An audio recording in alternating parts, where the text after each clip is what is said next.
I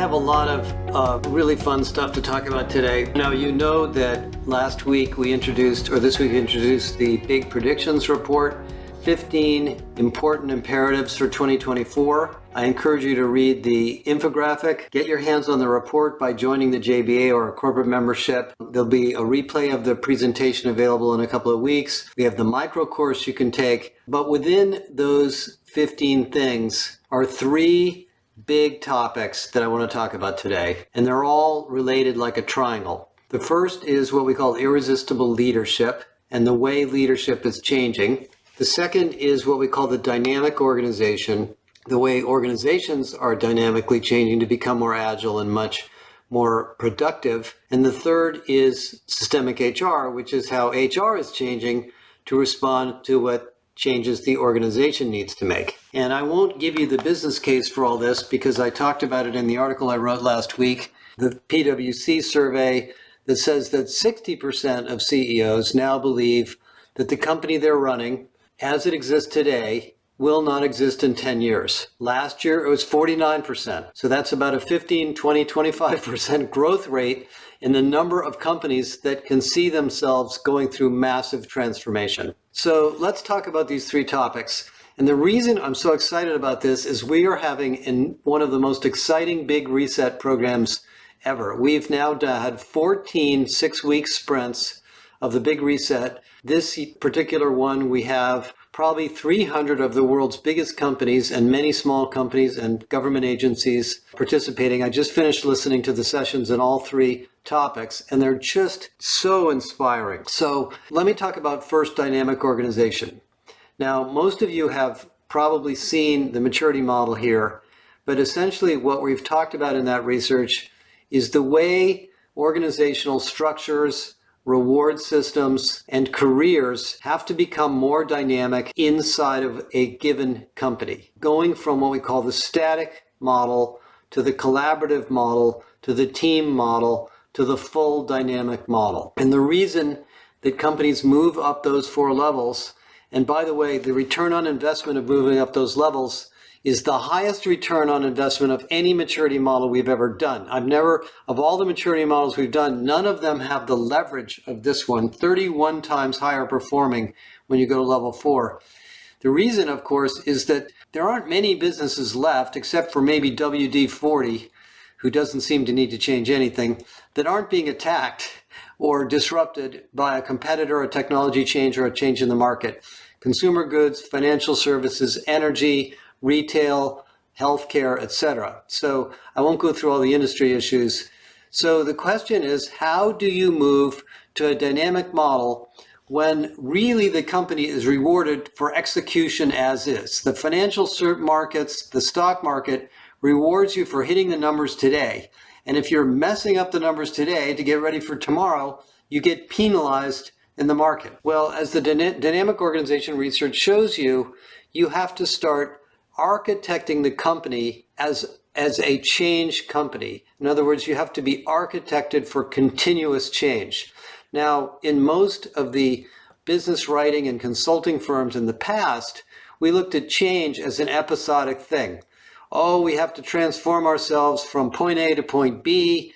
Let's bring in McKinsey, Deloitte, whoever. Let's get a bunch of consultants in here. Let's figure out what's the difference between A and B. Let's change the org structure. Let's change the jobs. Let's change the roles. Let's reskill people. Let's move people around. Let's get rid of the people that are part of A that can't make it to B, and then we'll become B. That's not the way it works anymore. It's a continuous process. You may have some of those big transformations to do, which I'll talk about in a minute, but you're going to have to keep transforming all the time. I mean, AI is only a year old, and most of you are probably struggling right now with how it's disrupting almost everything you're trying to do inside of the company, and there'll be continuous things like this going on. And what you see in the research is that the way you become dynamic, frankly, comes down to the people. We have to support and sustain and develop people so that they can build a T-shaped career and a T-shaped set of capabilities. The T-shaped skills model means that you are probably deep in one domain whatever the job is you're in now, you probably know a heck of a lot about it and you're learning more and more about it all the time. But at the top of the T, you also know some things about the roles that are peripheral to you and related to you in other parts of the company. And the more balanced your T is, you can have a T with a narrow top or a T with a broad top, the more balanced or broad the top of your T is, the more likely you are as a professional or as a business person, whatever your role may be, to be able to and be interested in moving to something new. And as one of the people said in the session that was going on this morning, what really holds companies back in transformation is fear. People saying, I don't want to take a new job. What if I don't know how to do it? What if I fail? Will I get laid off if I move to that group? What if that group gets shut down? What if I don't like the manager over there? What if I decide I don't actually like it? Can I come back to the job I'm in now? There's a whole bunch of fear, sort of sustainability, well-being things that lock people in place. And so among many things that have to happen in a dynamic organization, we have to convince people that we as an organization are going to take care of them and help them transform themselves while the company transforms. Now, I have lived through, I've probably worked for 8 or 9 companies in my career, and in every single case, there were periods of time where the company had significant problems and a lot of people were laid off and new people were brought in. And, that may seem like the way to become dynamic, but actually it's not, because you suffer an enormous productivity hit when you do that, because new people don't really understand the past, and you lose all of the institutional knowledge of the people that were there. When the company is well run, when you're dynamic, there are training programs, there are support systems, there's a talent marketplace, the managers are coaching oriented, people don't mind losing their staff to another group if they can get rewarded somewhere else. Managers are there to develop people, and leaders themselves rotate through the organization. I mean, one of the characteristics of really dynamic companies is the actual leaders move around. We'll talk about leadership in a minute. So that's sort of the first of these triangle issues. And interestingly enough, there's all sorts of stories in there about different companies. Most companies in the group, this was about 30 companies in this particular group, were sort of level 2, level 3. One of them said, well, we were just acquired. We were a level 3 or level 4 company, but now that we've been acquired, we're level 1 because we've been put into a box.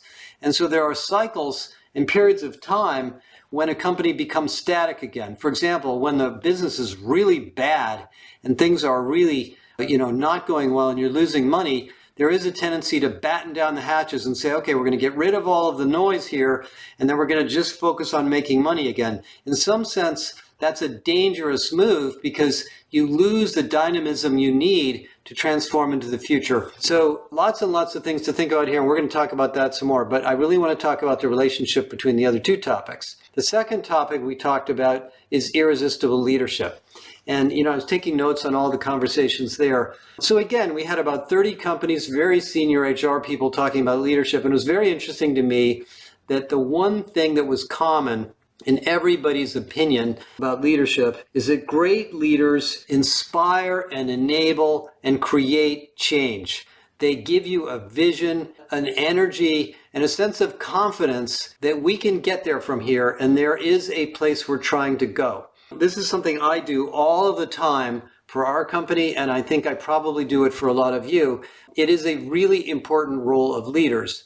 But it came up again and again and again, and everybody was very inspired by that. In fact, one of the people made the comment that leaders allow you to see opportunity by taking on uncomfortable responsibilities. In other words, they don't just show you a vision, but they incent you to do something that's a little bit out of your comfort zone, to stretch yourself, to develop yourself, so that you become part of this vision and you develop in the process. And what that does, of course, is it makes your ability to change good for you. And you suddenly look at the transformation going on in your group or the company as a great opportunity for yourself personally. And you don't worry about being penalized or losing your old job or whatever it may be. Now, those are part of the characteristics of great leaders, is knowing how to do that. Now, one of the other things that came up a lot, of course, is what we call human-centered leadership. And we've had a lot of white papers on this and, a whole playbook on this. But the way, I like to interpret it is back in the 1950s and 60s and 70s, there were a lot of books written on leadership of the ilk of Jack Welch and GE, Ram Charan, and other leadership thinkers at the time. And that was when forced ranking, succession plans, the Peter Principle, balanced scorecard, cascading goals, some of the things that we still have in companies today were designed as leadership tools, leadership models, leadership practices to run highly efficient, highly scalable, successful companies in the industrial business models. And that was GE. In fact, one of the things that was cool about GE, and I've interviewed a lot of people at GE over the years, was although they had a lot of those older, now sort of static management models, they did move people around a lot. They later found out that one of the problems they had was that they were dynamic in leaders, but not dynamic in the company. And what happened to GE, and I talked to quite a few people about this, was there was so much mobility at the leadership level, this idea that anybody in GE can run any business, that actually that was proven to be false. You need the T, you need the depth of the T as well as the width of the T. And so great leaders do move around throughout the company, but they develop depth as well. They take enough time to get to know the business, and they move beyond that kind of Jack Welch model. Now, if you watch the predictions presentation I did this week and read through the report, what you'll see is a lot of those leadership practices that were institutionalized in books and a lot of HR tools are not really current anymore, because we're now living in a world where most businesses are in the IP and services and consulting and design and customer intimacy business. I mean, we build products. I ordered some shoes from Nike, and they allowed me to customize every part of the shoe. I mean, everything. I could get the shoe to be exactly the colors and the type of shoelaces and everything I wanted. That is a business that is not industrial scale. That's in a business that's personalized to every single consumer. And when you become a service and IP and consulting and design-oriented and productivity-oriented company, the endurance and the feelings and the skills of the individuals are a bottleneck if they're not going well. And so human-centered leadership says, we're not going to tell people that if they don't hit their numbers, we're kicking them out of the company. We're going to say, look, if you're not hitting your numbers, we'd like to know why, and we'd like to help you learn how to do better at this job, because we think you're capable of doing much, much more than this. And so irresistible leadership is not just having a vision and a real great strategy and talking people into doing things, but it's also knowing how to take care of people and support them as they make their personal journeys in the direction that the company is going. Now, I've learned through my own career, my own personal experiences running our company twice and working at Deloitte and a lot of other places and talking to many, many of you, that this is not easy, because irresistible leaders are adaptable. At times, they're very hard-nosed. At times, they're very clear, crystal clear. At times, they're really good listeners. One of the people on the call made a comment that the best leader she had ever worked for was someone who, in the middle of a crisis, when a whole bunch of people were laying off, listened to some feedback and said, we may not have done this right. Let me take a little bit of time. Let me interview some more people and let me understand what's happening, because maybe we made some mistakes. There's a part of this that is humility, that is caring, that is sensitive, that is flexible, that is forgiving, that is also part of leadership. That was not in the Jack Welch model. And that was not in the pre-industrial or the industrial age leadership model. And so your ability to be dynamic, which we talk about in a lot of the management practices, will not happen without irresistible leadership. So that's sort of two triangle points on the triangle. Now, the third part is HR. Is HR able to facilitate, support, adapt, and encourage and really fuel this dynamism? Maybe, maybe not. As you read about and hear about in the systemic HR model, we have largely designed HR departments to be groups of specialists. There are more than 400 specialty roles in HR. Most of you entered HR in one particular role. You may have stayed in that role your whole career. You may have moved around. And we set up COEs, we set up metrics. We have, in some ways, the whole profession is designed in a bunch of silos. There's events for training people, there's events for recruiting people, there's events for comp people, there's events for tech people, and people don't go to the other ones because they're so specialized. We have to develop T-shaped skills in HR. We do that through job rotation. We do that through things like the JBA, our academy. We do that through things like reading and taking courses and going to events and just getting aware. We do that through job rotation within HR. But even more so, we do that by operating HR in a systemic way. And what that means, and you're going to be hearing about systemic HR every month this year, Kathy Enderis, who I have just the utmost respect for, is putting together a month-by-month communication for our members on systemic HR with examples. You're going to see is what that means is creating a different operating model. Now, I was on the phone with MasterCard this week, and they were going through their operating model with us, and we've looked at Telstra, we've looked at quite a few other companies. The HR operating model has, in many ways, the same characteristics of the operating model of the company.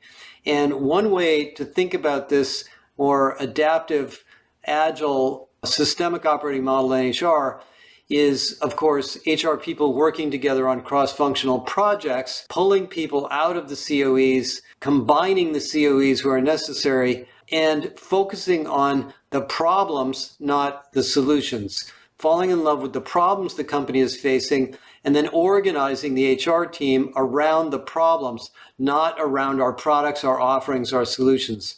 Now, given that there are 20 or 25 functional job families within HR, and then, as I said, more than 400 job titles, that's not easy. And what we basically found, and Kathy's going to talk more about this in the next couple of months, is that there are 4 domains in the HR function that need to be brought together. The first is talent. All of the things that have to do with recruiting, training, internal mobility, performance management, succession management, leadership development, all of those things, pay, rewards, fall into the category of talent. They sound like COEs on their own. They're really not. They're all very, very connected to each other. If somebody decides to join your company or not, may have nothing to do with the recruiting function. It might have to do with management. It might have to do with pay. It might have to do with the hybrid work strategy, etc. So those things are one area. Second area of clustering is all of the things that have to do with services, employee experience, the employee call centers, how employees fill out forms, how employees deal with transactions, how employees get support, how employees communicate, how we access and support data.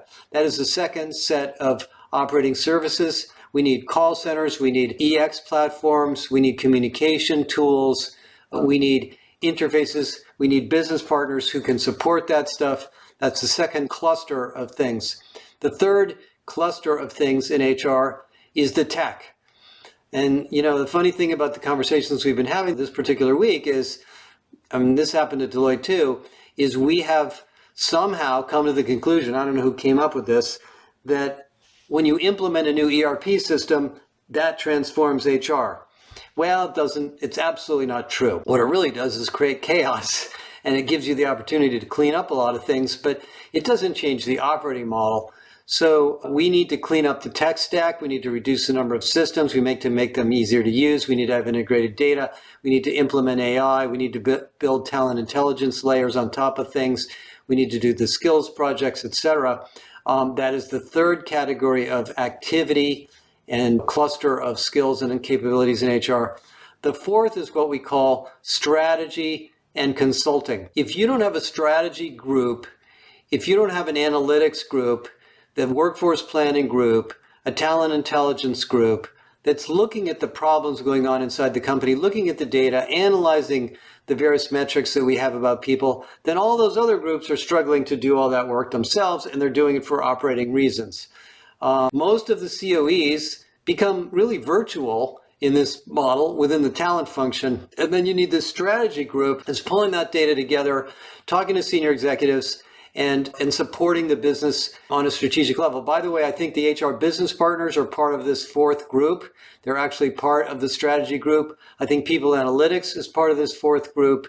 I think workforce planning is part of this fourth group.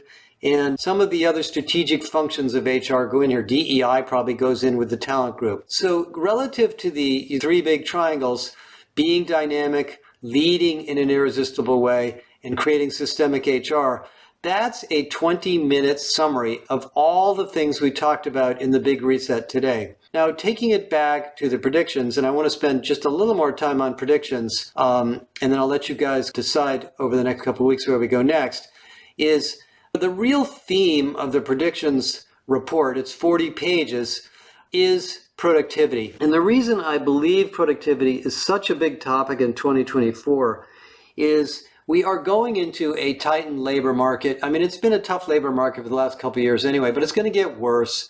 We're going to have unions. We're going to have DEI issues. We're going to have challenges with hybrid work and people being burned out. The economy is growing at sort of an astounding rate, 3.2, 3.3% in Q4 in the US. I mean, new demand for people, lots of technology. And so being more dynamic, creating irresistible leadership, creating system HR has to be done in the context of trying to help our companies deliver better and more innovative customer-centric products and offerings for less and less human capital cost.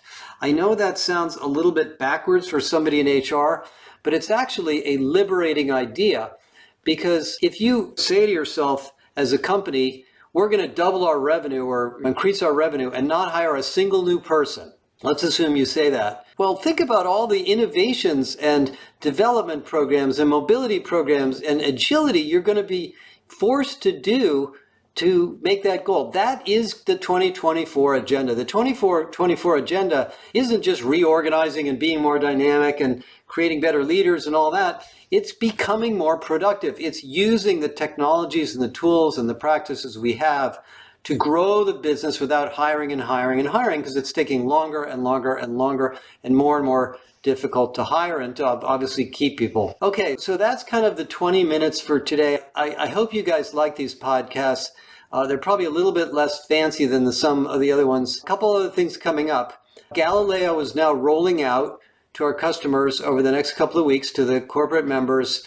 And I want to highlight, in addition to many other things coming, in mid-March, I am going to be going to the Transform conference in Vegas with Joel Hellermark, who is the CEO of Sana Labs, our partner with Galileo. And we're going to be giving a very thought-provoking, in-depth discussion of AI, the role of AI in HR in general, and the role of AI in empowering and improving and fueling your job as an HR professional.